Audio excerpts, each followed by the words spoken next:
Well, Andrew, no real concerns this Monday morning out on our road. If you're headed to work or school, you will be getting to where you need to be on time. Here is a live look from one of our cameras. This one right here is our Speedway camera. You can see the cars moving perfectly in both directions. Now, if you're headed out to catch a flight at Tucson International Airport, you won't be hitting any snags. 39 minutes from the northwest side to TIA, 34 minutes from Vail to Tucson International, and then finally from Ajo and Mission to the airport, only 17 minutes for you. 6:09 on your Wednesday morning. All of our roads look great all across Tucson. This right here is a live look at our Speedway camera. You can see the cars getting to where they need to be on time. No real issues or crashes to report this Wednesday morning. I'm here in the Sam Hughes neighborhood. It's one of the most popular areas for trick-or-treaters. And while this community right here has a relatively low number of registered sex offenders, let me show you neighborhoods that have a lot. Take a look at this right here.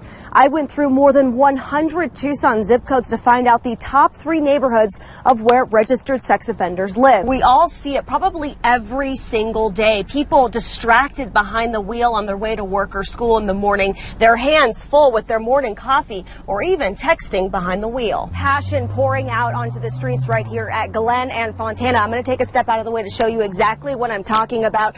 This couch right here is just one of a few acts of vandalism being left on this street right here in Midtown after yesterday's election. So I'm not showing you the front of this couch on purpose. Someone actually spray painted profanity about Donald Trump on the front of this couch. I'm here at Coffee Exchange on the east side. It's one of hundreds of local small businesses here in Tucson that will be feeling the effect of Proposition 206. I spoke to several small business owners who tell me that you all could potentially see increases on menus and also cuts to staffing over the next few years because of this proposition. I'm here live outside the VA in South Tucson, and this campus right here behind me is the focus of this investigation right here that I have been digging through all morning long. All of these complaints filed by a former Ocotillo Clinic employee. Well, even though this is a protest against Donald Trump, organizers, they want Trump supporters out here at the UA Mall at 5 o'clock tonight so that they can try to understand their side. I'm here on 4th Avenue and just walking on one block. Dozens of small businesses impacted by your vote. I spoke to several business owners right here in this area. They actually tell me that they're for a minimum wage increase, even though it could potentially have a negative effect on their profit. We are live at the Best Buy on Broadway, and as you can see, like you just said, we have a lot of shoppers already lined up at this Best Buy. It is still pretty early in the morning and no one has come out of their tent. You know what? I don't blame them. It is 45 degrees out here. Well, Jenna, I'm here on the south side where deputies are looking for 2 men in their 30s. So this brick house right here behind me is the center of this investigation, about 7 miles away from the airport. Well, Jenna and Andrew, I'm here live at First and Wetmore, just across the street from the Best Buy. Police, they have left the scene, but before they did, they gave us a very brief and very vague description of who they are looking for this morning. I'm here at the Marana Police Department. This 42,000 square foot building will be right here in the middle of this empty lot, just a few steps away from where the old one currently sits right now. I'm here in a southwest side neighborhood near Drexel and Midvale, and this is where that 3-year-old was shot by a 7-year-old yesterday afternoon. I can tell you that this little boy is in serious but stable condition this morning. Police are calling this an accident. Hey guys, good morning. So we are live at the QT near Cortero and Thornydale, and a lot of people picking up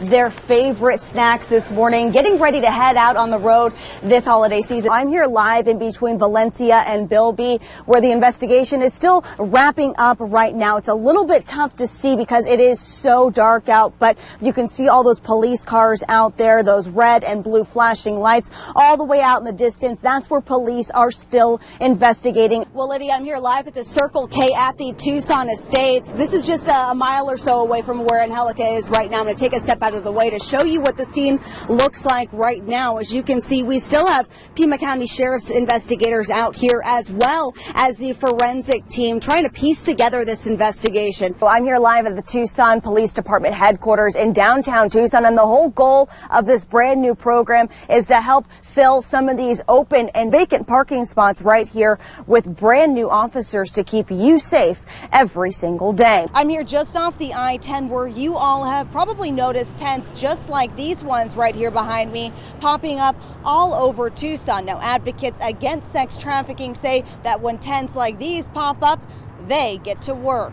I'm here at Coffee Exchange near Tanque Verde and Kolb. This is one of Tucson's only 24-hour coffee shops, but now they can't afford to keep their doors open all night. And next week, they'll be increasing their prices all across the board. And I'm Morgan Kirkland live at Coffee Exchange. Normally, you can stop by here anytime, day or night, but not anymore. They just opened their doors up a few minutes ago. I'll tell you why that is and why you'll likely see changes at your local business as well. That story ahead.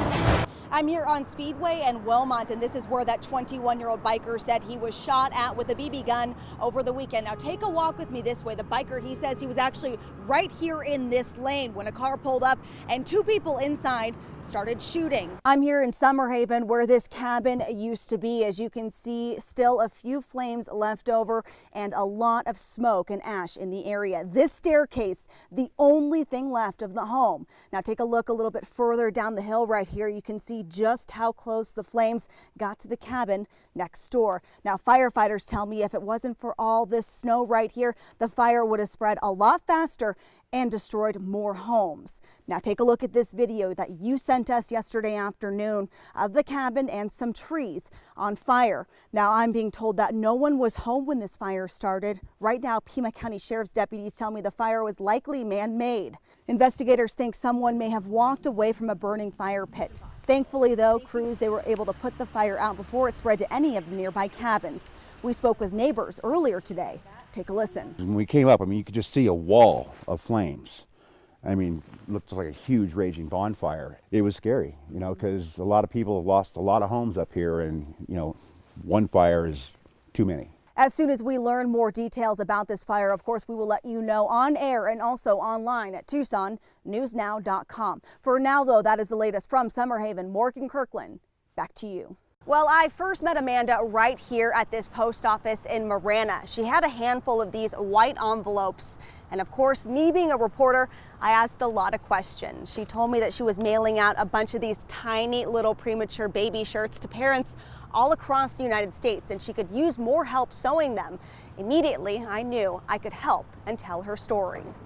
With every stitch from Amanda Huta's sewing machine, she creates hope. This is the tedious part. Huta makes these tiny shirts for premature babies, giving them to parents at Tucson Medical Center. She wanted to give back after her son was born at 25 weeks. Full term is 40 weeks. I told her story back in September, and it blew up online. Probably within an hour of that story going on Facebook, my phone did not stop buzzing. Within that next 48 hours, I got almost 300 emails just from that local story being on Facebook. I did not expect for it to go like that. We were hoping maybe 20 people in Tucson would help us sew. Her idea has inspired hundreds of others to make shirts for babies at their hospital. I have a volunteer sewer from every single state. And her project is going global. Someone from Brazil and from Ireland, a bunch of people in Australia who want to help. Even countries she can't even pronounce. Somebody just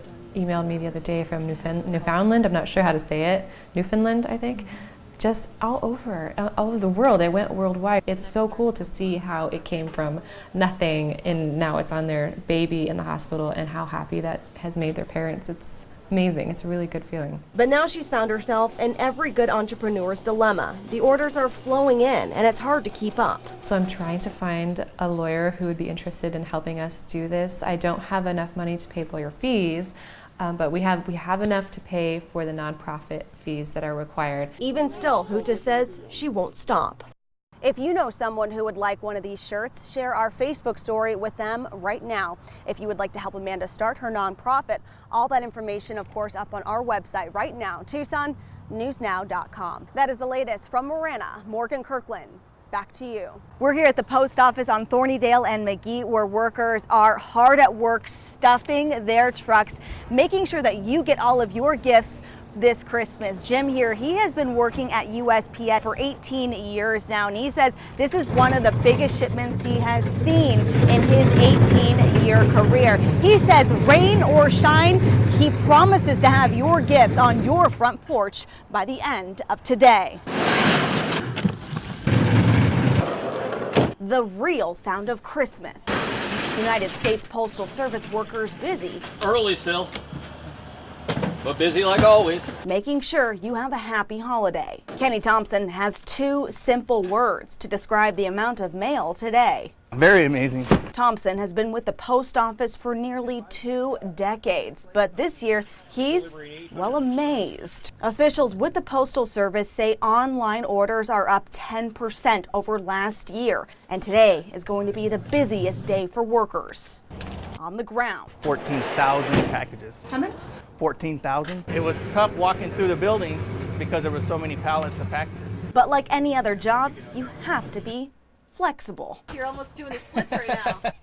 Oh, this is not bad at all. When you love what you do, I guess it's nice to make people happy for Christmas, delivering their packages. it's all worth it. Drop it off. Now that's the real sound of Christmas at your friendly neighborhood post office. Get this post office alone expects to deliver 14,000 packages. This post office alone. For now, though, that is the latest from the Northwest Side. Morgan Kirkland, back to you.